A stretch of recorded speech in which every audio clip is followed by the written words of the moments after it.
देखिए, पहले तो मैं आप सबके माध्यम से पूरे देश की जनता को बधाई देता हूं कि जिन्होंने भारतीय जनता पार्टी और एनडीए को इतना बम्पर वोट देके तीसरी बार देश के यशस्वी प्रधानमंत्री नरेंद्र भाई मोदी जी को बनाया। मैं आज आपको बुलाने का एक विषय था कि कल हमारे पूर्व सांसद जी ने एक प्रेस की है और उन्होंने प्रेस में एक आरोप लगाया है कि मुझे चुनाव संगीत सोम ने हरवाया है। मैं भारतीय जनता पार्टी का समर्पित कार्यकर्ता हूं। मैं भारतीय जनता पार्टी का वो कार्यकर्ता हूं कि जब उत्तर प्रदेश की सरकार ने आतंक मचाया हुआ था, समाजवादी पार्टी की सरकार ने, तब भी अपने उत्तर प्रदेश की जनता की बात हर फोरम पर उठाई। मेरे लोगों पर अखिलेश सरकार ने गोली चलवाई, मेरे लोगों ने गोली खाई, मेरे परिवार पे मुकदमे हुए, मुझ पे खुद आतंकवाद तक के मुकदमे अखिलेश सरकार ने लगाए। मुझे जेल में रखा गया, 700-800 किलोमीटर दूर मुझे जेल में ले जाया गया और उस जेल को खाली करा दिया गया जिससे मेरा मनोबल टूटे। मैं भारतीय जनता पार्टी का बिल्कुल समर्पित कार्यकर्ता हूं। चुनाव हराने और जिताने का विषय किसी के दिमाग में आता हो तो वो गलत है।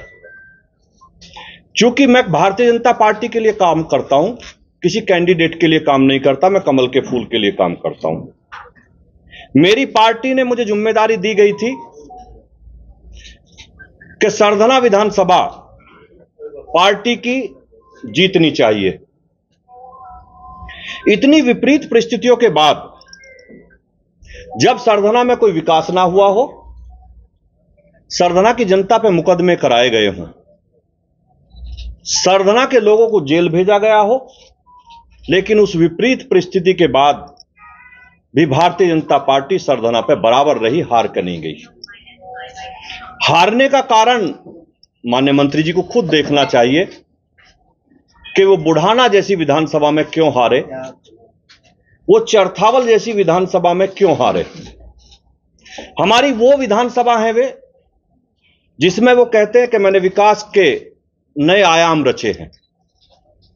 मुजफ्फरनगर विधानसभा हमारी ऐसी विधानसभा है भारतीय जनता पार्टी की, जिस विधानसभा को विपरीत परिस्थितियों में भी भारतीय जनता पार्टी 30 से 40 हजार वोटों के मार्जिन से जीतती है। लेकिन इस बार उस विधानसभा को भी हम 800 वोटों से जीते। खतौली विधानसभा हमारी ऐसी विधानसभा है जिसे 30 से 40 हजार मार्जिन से पार्टी जीतती है, हम उसे भी शायद 2000 वोटों से जीते। हम मुजफ्फरनगर की जो माननीय बालियान जी की हमारे भाई हैं, जो उनकी घर की विधानसभा है चरथावल और बुढ़ाना, वे उन्हीं दो विधानसभाओं पे हारे। तो उन्हें चिंतन मनन ये करना चाहिए कि आखिर मैं घर की विधानसभाओं पे क्यों हारा। पार्टी के अगर वो समर्पित कार्यकर्ता हैं तो हम कार्यकर्ताओं का एक फोरम होता है। अगर किसी ने कोई गलती करी है, किसी की कोई शिकायत हमें एक दूसरे से है, तो हम अपनी पार्टी फोरम पे बात रखेंगे। पार्टी का हमारा प्रदेश नेतृत्व है, हमारा राष्ट्रीय नेतृत्व है, हम अपनी बात वहां रखेंगे, ना कि मीडिया के सामने रखेंगे। मुझे तो मीडिया के सामने इस बात के लिए आना पड़ा क्योंकि मुझ पर नाम लेकर आरोप लगाया गया। मैं भारतीय जनता पार्टी के अपने नेतृत्व से यही कहूंगा कि इस सारे विषय की जांच होनी चाहिए।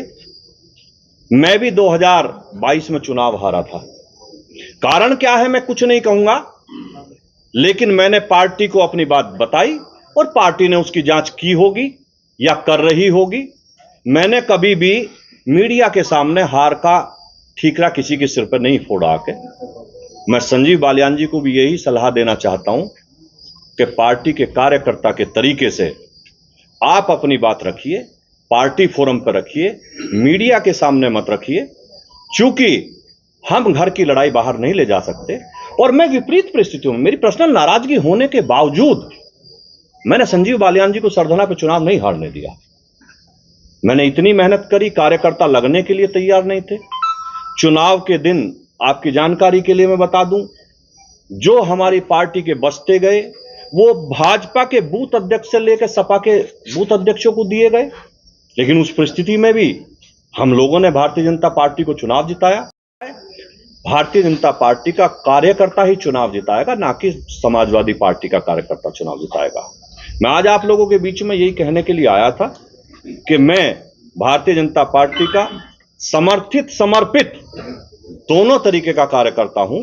मैं अपनी पार्टी के लिए दिन रात जी जान से मेहनत करता हूं और वो हमेशा करता रहूंगा। हार जो है भीतरघात की वजह से हुई और विभीषण बताया जा रहा है कि पार्टी के अंदर विभीषण मौजूद है। वो विभीषण किसे कह रहे हैं? अब ये तो आपको संजीव बालियान जी से पूछना पड़ेगा कि वो विभीषण किसे कह रहे हैं। अंतरकलह की बात हो रही है, शिखंडी जैसे शब्दों का प्रयोग रहा है, कितना जायज? मेरे माँ बाप ने मुझे ऐसे संस्कार नहीं दिए कि मैं किसी के खिलाफ इस तरीके के अनर्गल बात करूं, किसी को शिखंडी कहूं, किसी को विभीषण कहूं। मैं केवल इतना कहना चाहता हूं कि मेरे माँ बाप ने मुझे ऐसे संस्कार दिए हैं कि मैं किसी के बारे में खराब शब्द ना बोलूं। बालियान कह रहे हैं मेरा पानी उतरते देख किनारे पर अपना घर मत बना लेना, तो लौट कर फिर आऊंगा, क्या कहेंगे? ये तो उन्हीं से पूछिए कि वो क्या कहना चाहते हैं। लेकिन पत्थर पे सिर पटक के कुछ नहीं होता, पत्थर पे सिर पटक के कुछ नहीं होता। समंदर को वापस आना नहीं आना वो उसे पता होगा। अच्छा सर, एक बात सुन साहब, आपने जैसे कहा कि कोई भी अगर बात की तो उसे पार्टी फोरम में रखना चाहिए था, तो आपने भी एक कमेंट बड़ा ओपन में किया था कि उनका स्तर इस लायक नहीं है कि मेरे से बात कर सके। आपने मेरा वो बयान सुना होगा, शायद आपने ये बात नोट नहीं करी होगी कि मैंने वो बयान कब दिया था। उन्होंने 2 दिन पहले कहा था कि संगी सोम विनाश की राजनीति करते हैं। मैं कभी विनाश की राजनीति नहीं करता, मैं विकास की राजनीति करता हूं। और उसी का कारण है मैं हारने के बाद भी मैं 12 में जीता। जितनी वोट मिली उससे 1.5 गुना ज्यादा वोट मुझे उसके बाद मिली, 17 में मिली। और 17 में जितनी वोट मुझे मिली उससे 10,000 करीब वोट ज्यादा मुझे 22 में मिली। अगर मैं विनाश की राजनीति कर रहा होता तो लोगों का आशीर्वाद मुझे बढ़ता नहीं। वो अलग विषय है, हारना जीतना एक अलग विषय है, लेकिन मेरा वोटों का ग्राफ कभी नहीं गिरा है। 22 में क्यों हारा? आपके बूथ पे ही आधी वोट मिली है पिछली बार से, आपके बूथ। देखिए, मेरा बूथ पूरी सरधना विधानसभा है।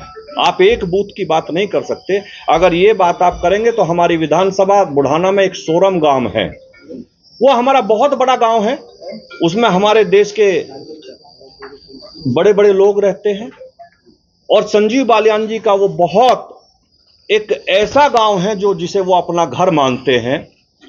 हमारे प्रदेश के अध्यक्ष जी भी वहां गए, बड़ी बड़ी सभा भी वहां हुई। उसके बावजूद भी हम सोरम गांव में हार के आए हैं। तो ये तो अलग विषय है, कौन कहां हारा है जीता है। मैं सरधना विधानसभा की बात कर सकता हूं कि सरधना विधानसभा में मैंने चुनाव नहीं हारा। बालियान जी आपकी सुरक्षा पर सवाल खड़े कर रहे हैं। जो नाराजगी थी वो भारी पड़ी है।